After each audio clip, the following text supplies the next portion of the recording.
এই যে 5 আগস্টের পরবর্তী এবং 5 আগস্টে আপনি একটি স্ট্যাটাস দিয়েছিলেন যে 4 আগস্ট আপনারা শাহবাগ দখল করেছিলেন, সেই দিনের ঘটনা দিয়ে আমরা শুরু করতে চাই। কি হয়েছিল সেই দিন? দেখেন, আমরা স্বৈরাচার হাসিনা বিরোধী আন্দোলন করতেছি বিএনপির ভারপ্রাপ্ত চেয়ারম্যান জনাব তারেক রহমান সাহেবের নেতৃত্বে দীর্ঘ 17 বছর যাবৎ। 28 অক্টোবরের পরে আমরা তো মনে করেন আমাদেরকে একটা ম্যাসাকার করে দেওয়া হয়, আমাদের অনেক সহযোদ্ধা মারা যায়, হরতাল অবরোধ হয়, আমরা আমাদের আন্দোলন সংগ্রামগুলো চালিয়ে যাই। 7 জানুয়ারিতে একটা নির্বাচন হয়, অবৈধ নির্বাচন। ওই নির্বাচনকে আমরা বানচাল করার জন্য চেষ্টা করেছি। বিভিন্ন সংস্থা দিয়ে, বিভিন্ন দেশের মধ্য দিয়ে একটা অবৈধ নির্বাচন বাংলাদেশে হয়ে গিয়েছে। এরপরে আমাদের একটা টার্গেট ছিল যে আমরা 6 মাসের ভিতরে যাতে এই সরকারকে পদত্যাগ করতে হয় সেইভাবে বাধ্য করব। এটা আমাদের বিএনপির ভারপ্রাপ্ত চেয়ারম্যান জনাব তারেক রহমান সাহেবের সাথে একটা স্কাইপিতে মিটিংয়ে আমাদের ভিতরে সিদ্ধান্ত হয়।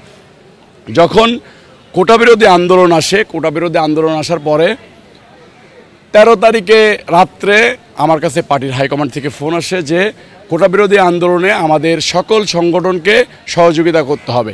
যেহেতু ওরা অল্প লোক, সাধারণ ছাত্ররা, সেক্ষেত্রে আমাদের যেহেতু একটা বড় দল আছে, আমরা পিছনে থেকে ওদেরকে সামনে দিয়ে আমরা স্বৈরাচার হাসিনা বিরোধী আন্দোলন করব এবং এইবারই স্বৈরাচার হাসিনাকে পতন ঘটাতে বাধ্য করব।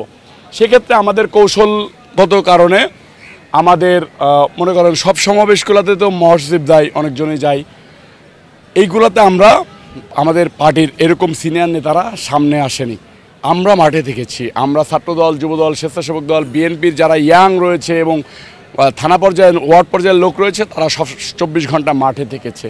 আমরা আন্দোলন সংগ্রাম করেছি 4 তারিখে, 3 তারিখে, 2 তারিখে। 4 তারিখে কিন্তু আমি গুলিবিদ্ধ অবস্থা, আপনারা দেখবেন যে ওই ভিডিওটাই, আমি খোলাইতে যাচ্ছি, এখানে আমার অনেক সহযোদ্ধা রয়েছে, তারা আমাকে সহযোগিতা করেছে।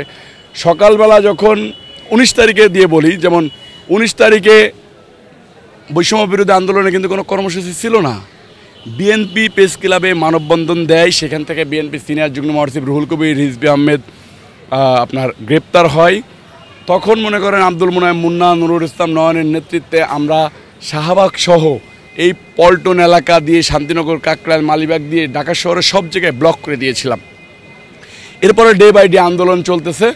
আমরা 3 তারিখ, 4 তারিখ, 4 তারিখে আমি গুলিবিদ্ধ। আমি তো যেদিন আমি ঢাকা শহরে যুবদল সর্বপ্রথম মিছিল করেছে কারফিউ ভেঙে। 4 তারিখে আমি খোলাইতে হাজার হাজার লোক নিয়ে এসে শাহবাগ মোড় দখল করেছি। সেটা আমরা তো ডকুমেন্টস শো করেছি ভিডিও দিয়ে। অন্য আদার্স সংগঠনের কোনো নেতৃত্ব পর্যায়ের লোক এরকম ভিডিও দেখাইতে পারছে কিনা আমার জানা নেই।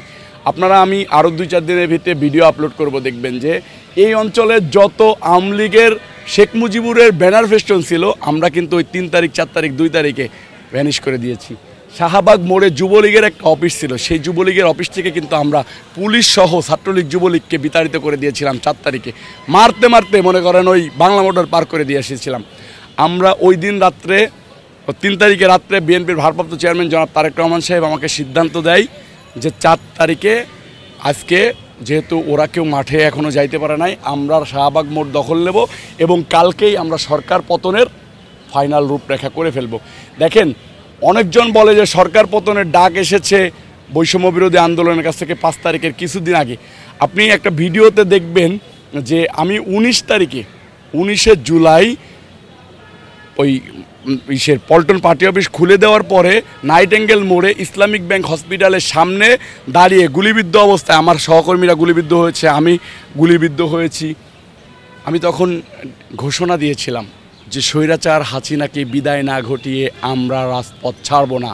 আমরা শহীদ জিয়ার সৈনিক, আমরা তারেক রহমান সাহেবের সৈনিক, আমরা খালেদা জিয়ার সৈনিক। আমাদের এক দফা শেখ হাসিনার বিদায় ইনশাল্লাহ।